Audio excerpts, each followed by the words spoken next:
Hello to everyone. I thought that I will tell about myself, so you did all my job. So I came here from Ukraine. I am very excited to be here and to present our film, short film. You know, when I was already waiting to get to India, 4 weeks ago I just said to myself, I should go to Ukrainian mountains to find this woman. So she's Paraska, and I knew that she loved India. And I did this trip, and I record different kind of stories about her. And you will hear Ukrainian national musical instruments. You will see the clothes of our Hutsuls. It's like Hutsul region in mountains. It's special Ukrainians. And you will hear all stories. So I just want to ask you to come closer from there. So about myself, I'm excited of India here. I'm a first time in India. But as I watch here your performance, your show, I just imagine how maybe in future we can create with Ukrainian Hutsuls who have the same color clothes, and with the Indians in this show together, special Ukrainian-Indian show. So my team is like Ukrainian-Indian World by Paraska Plytka-Horytsvit. I do believe that we have this special bridge between India and Ukraine, and you will hear this in this story, because that people in Ukrainian mountains, they do believe that this bridge is still existing and working through Ukraine to India and back. So if film is ready, we'll start to watch film, and after the film you can have some questions. Thank you.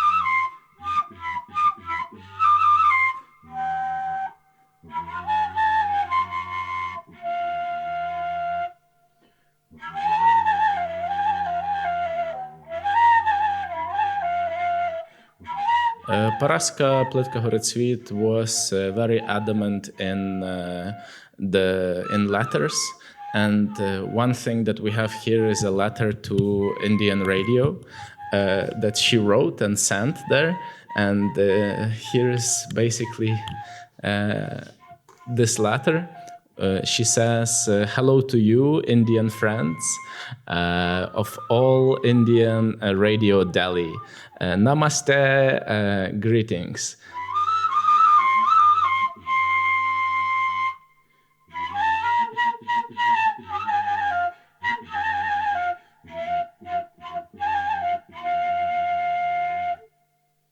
Greetings, my name is Paolo Rebaruk. I'm a director of the Museum of Paraska Plytka-Horytsvit, and we are now in her memorial house, in a house that was very dear to her, because this woman has endured a lot of struggle in her life. She was imprisoned for 10 years in Siberian camps as an enemy of the Soviet states for helping Ukrainian partisans that were hiding right here in these hills in the mountains.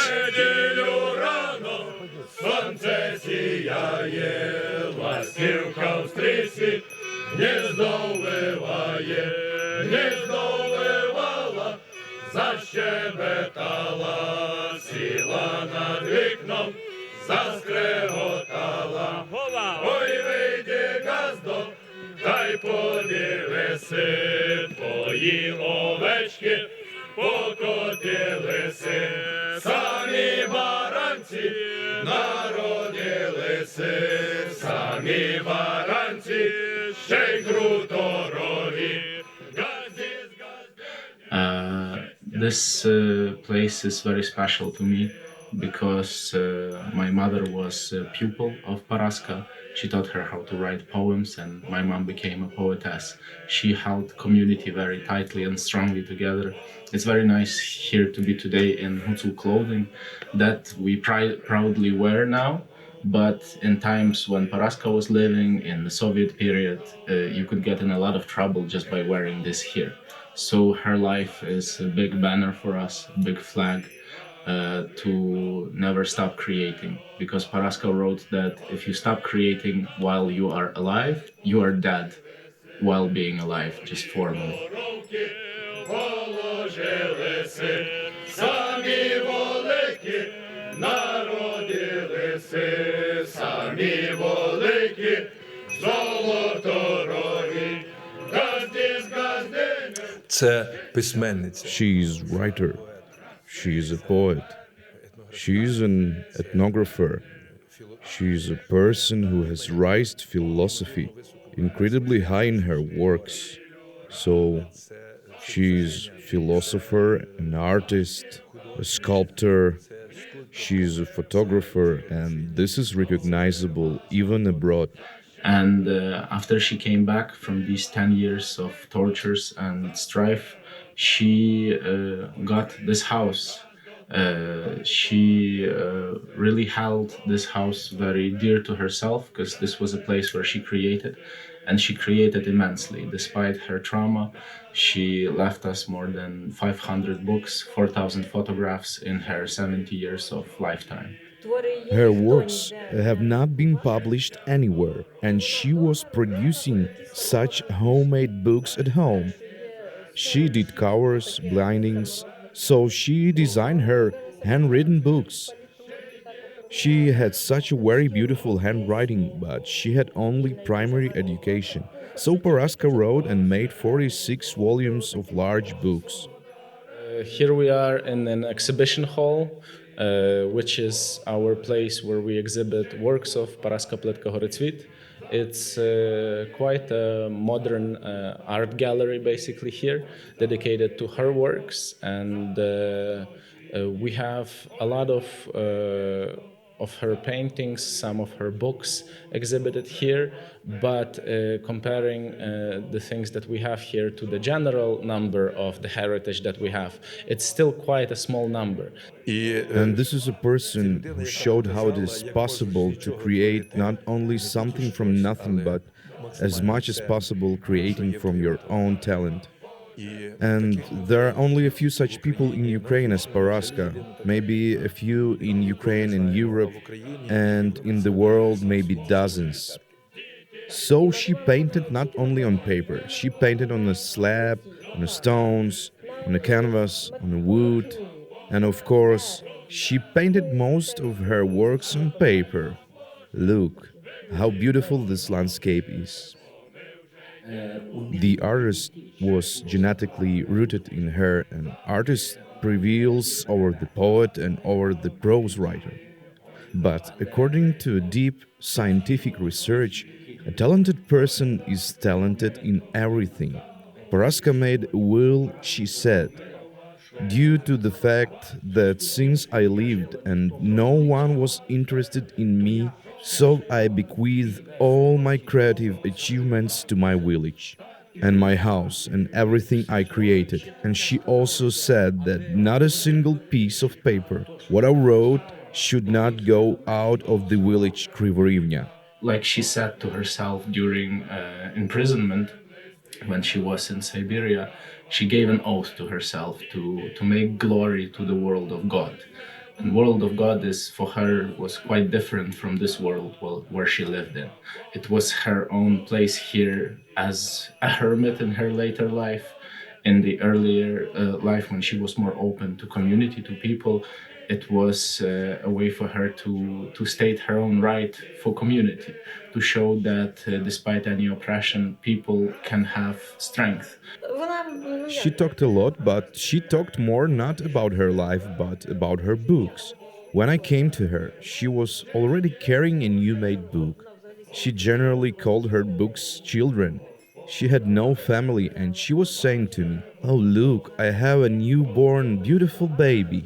and she then opened it and started to read something.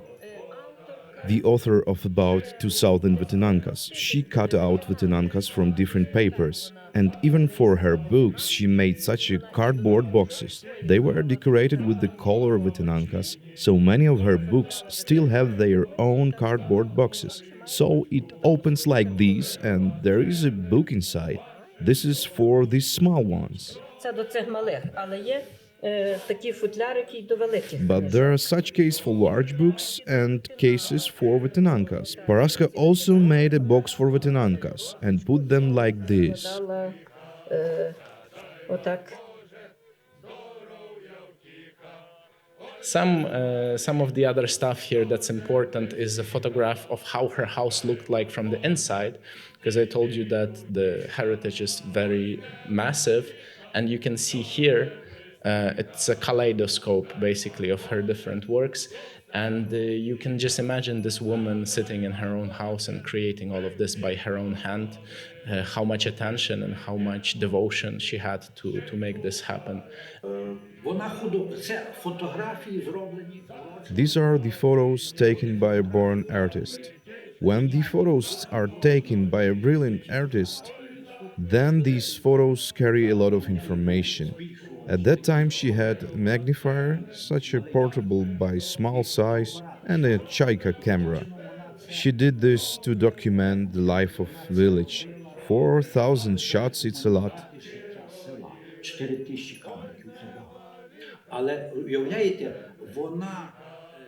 But imagine, she saw much farther than we think. She knew that if she documented it, it would remain for centuries, and in many cases, she only developed the films from her camera. I tell you the truth, and then she left it all remain. Ой, співала я зозулиця, та й буде ковати, а я хочу про давнину, правду їй сказати. And let's follow to the big hall here, which is all about photography and books and art. And here you may see already some pieces of India. This is a sculpture of an elephant. She did quite a number of these sculptures. There is also one with two women in sari clothing. We'll have to skip, unfortunately, a lot of this, but we'll focus on this one here. And some photographs of actual friends of her that visited her and were dressed in sari. Vincent built a house there in the high mountains in Chernogora and lived there for 15 years with his wife, daughter and son. And he wrote the book on the high meadow, and in this book he recorded the phenomenon that Rahman's Easter is celebrated in the Hutsul region to this day.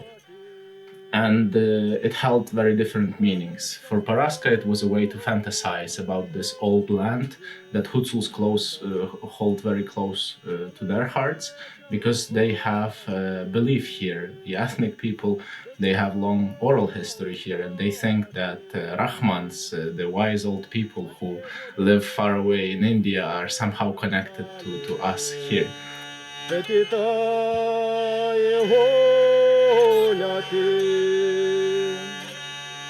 Та й піднявся син на батька.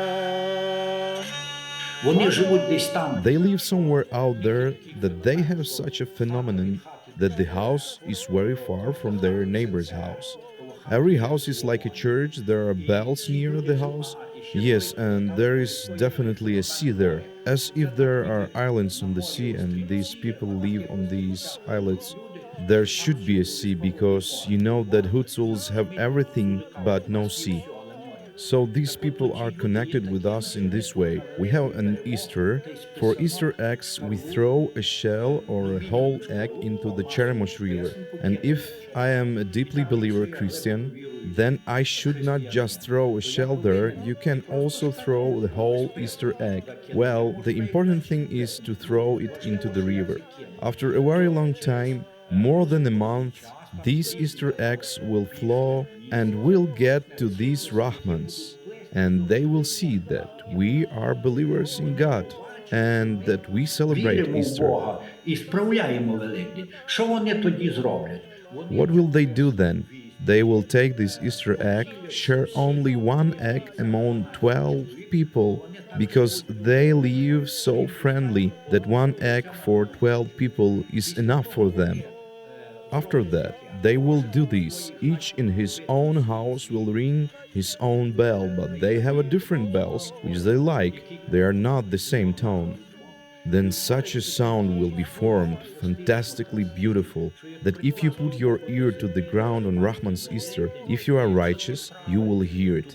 And so these Rahmans ring the bells, and then is such a beautiful sound that we hear. And in this way we communicate with the Rahmans from India in such a way that on Easter we send them our Easter eggs, which confirms that we have not betrayed the Christian faith, and they are in a gratitude that we hold on the Christian faith. And because we let them know about it, they ring the bells, but the bells are heard not through the air, but through the ground. I heard this story from my grandfather.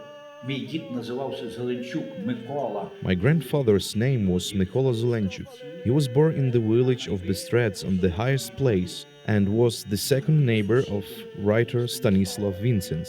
That is the first time I heard about Stanislav Vincent from my grandfather. But my grandfather called him Mr. Vicent.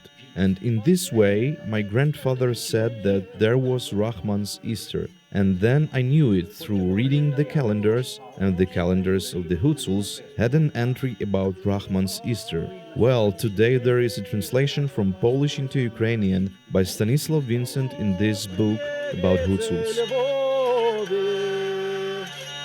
Бо хто святий знає, серед церкви ногатая, баню підпирає.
And among these books, what's special to tell you about is about her novel called Indiyski Zagрави, or I don't even know, Indian Horizons, Indian Flowers.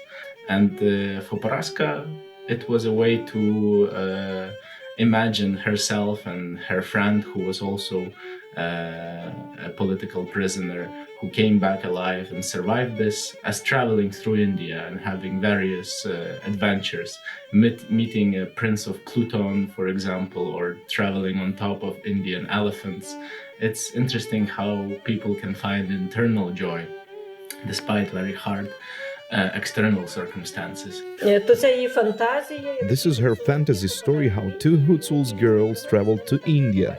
What different adventures happened to them there. And for this story she painted pictures. There is the whole series called Indian Gloves. They are not so small as these paintings about the fate of Hutu women, but it's different sizes. We have one here from this series, but not as big as all the others. Найменших картин, решту все більшого розміру. She wrote a novel called Indian Gloves. It is a very important book. In addition, it can be seen how much Paraska already knew about India at that time. Also, it was not a time of open media, as in our days when we have all information available. But she herself, as best as she could, learned about India, and she was trying to understand the Indian soul and, of course, philosophy. But the most thing that attracted her was how India were able to gain its independence, how people of India broke free from the colonial yoke, how they built their state. For her, a special person, of course, was Indira Gandhi. This wall here is completely dedicated to India. Only 3, but there is actually many more, a whole series of leaders of peaceful India. And here we see Mahatma Gandhi, Indira Gandhi, Rabindranath Tagore. As you see, Paraska created many different medias, art medias. For this novel about India, about adventures of Hutu girls in India, she painted a whole line of paintings like this. They say it's a primitive or so-called naive art, but what's funny about this is that naive from etymological sense, so the root of the word naive is native. And I think it's like this. She was a native artist in terms that she didn't know a canon of iconography, of painting, but it was very sincere, and maybe because of this, not complicating herself too much, she was able to create so much out of herself, because she didn't have a formal framework to limit her in this regard. And all of these paintings here, these are illustrations for this one of 7 books that we have in Indijski Zahrave. This is a 7-tome novel. What's interesting is that Paraska replicated herself and archived herself a lot. She would take photographs of her own paintings and then illustrate her own books made by her own hands with her own photographs of her own paintings. And here it's not an exception. She wrote in Indijski Zahrave once, so 7 books. Then she rewrote it again, another edition, so 7 more books, 17 books, and then she printed it out on an old typing machine. So we have 21 books in total of this, basically her making different versions of this. And yeah, here you can see adventures in Indian jungles. There are different things here, but what's very fascinating is this alphabet that she made inspired by the look of Sanskrit letters. And as you can see here, there is even a letter written by her in this cryptic language that she invented herself. I think it's pretty simple. It's Ukrainian words being changed by this, how do we say, fantasy letters, basically. But it's a nice little bit of like Tolkien in Paraska, that she went to such lengths to even create something that would look like this and encrypt some messages using letters that looked like Indian. And on top of this painting, it says basically by a magical herb, we broken the chains. So in the storyline, you see that this Indian woman is using some sort of herb that has magical properties, and that they were able to break the chains that were, I guess, on the Hutu girls' arms or legs. And it's a very clear metaphor here that through symbolic meaning and and connection with our earth, with what's around us, we can find freedom. But to find it, we have to get down to earth and be connected to it. So very powerful thing.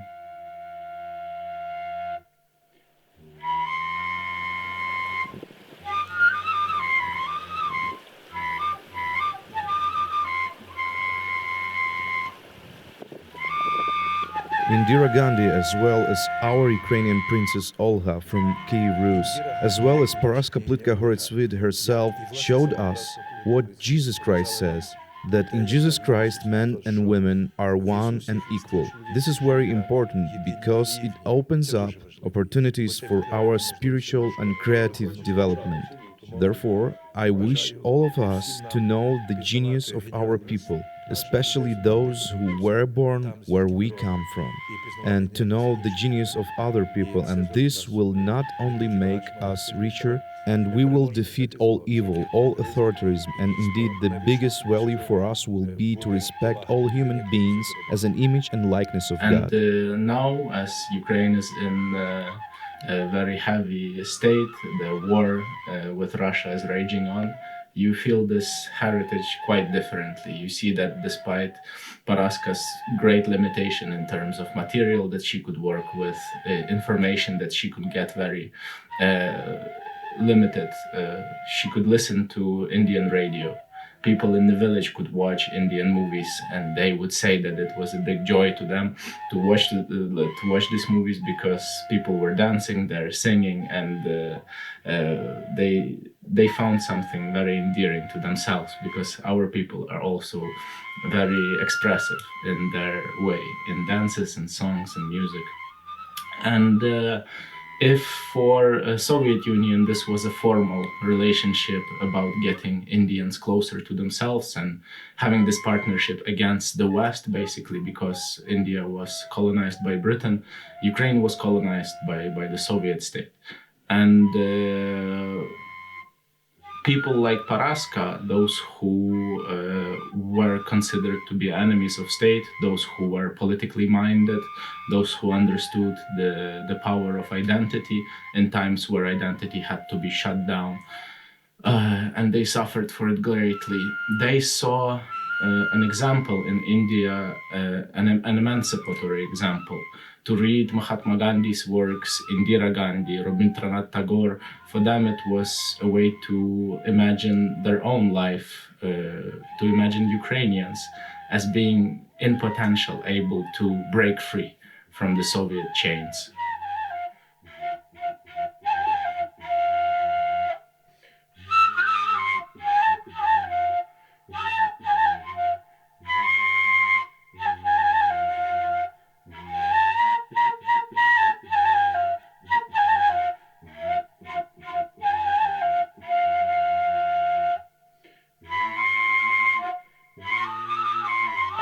I've worked for 2 years as a war journalist, and war is a massive tragedy and devastation, but it gives you a lot of courage. It forces you to find strength, to find meaning in the harshest of times.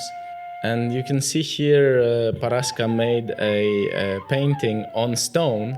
On one side is a Himalayan greeting, and you can see how deeply this woman bows down to another woman. So I bow down to you and invite you all to visit Ukraine, to visit Carpathians here, to establish stronger connections, because through culture we can really unite ourselves and see the values behind our lives that can be so easily lost. Що ми у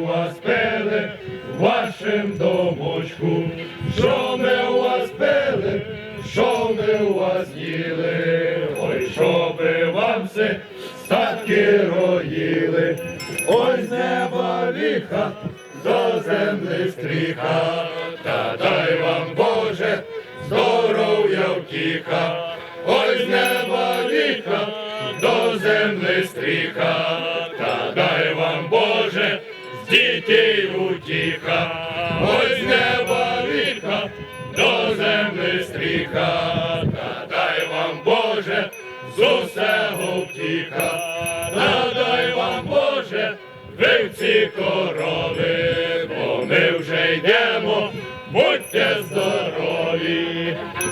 Будьте здорові.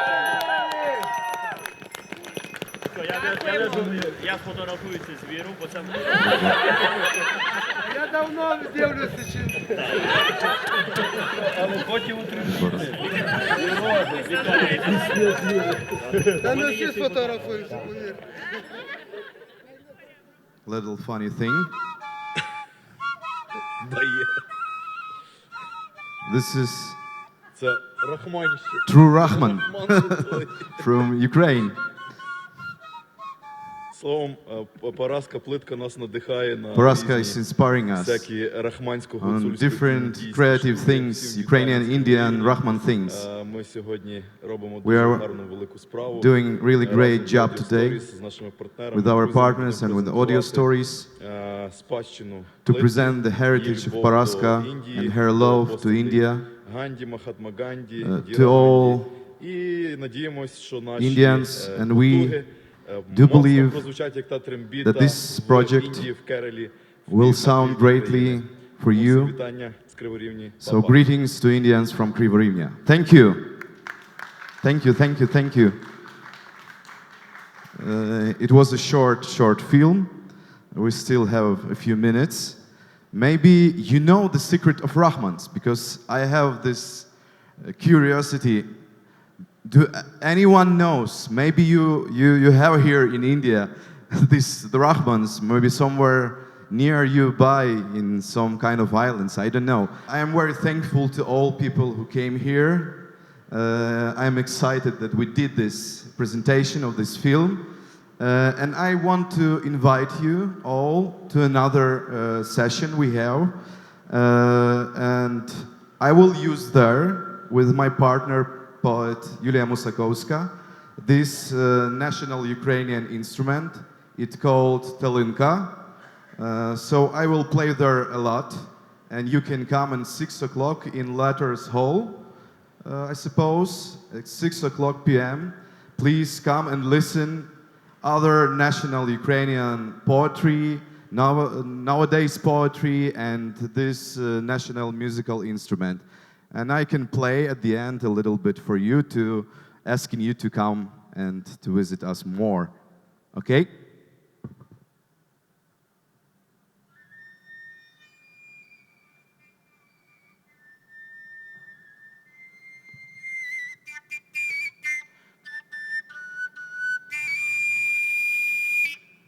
Thank you. See you. Bye.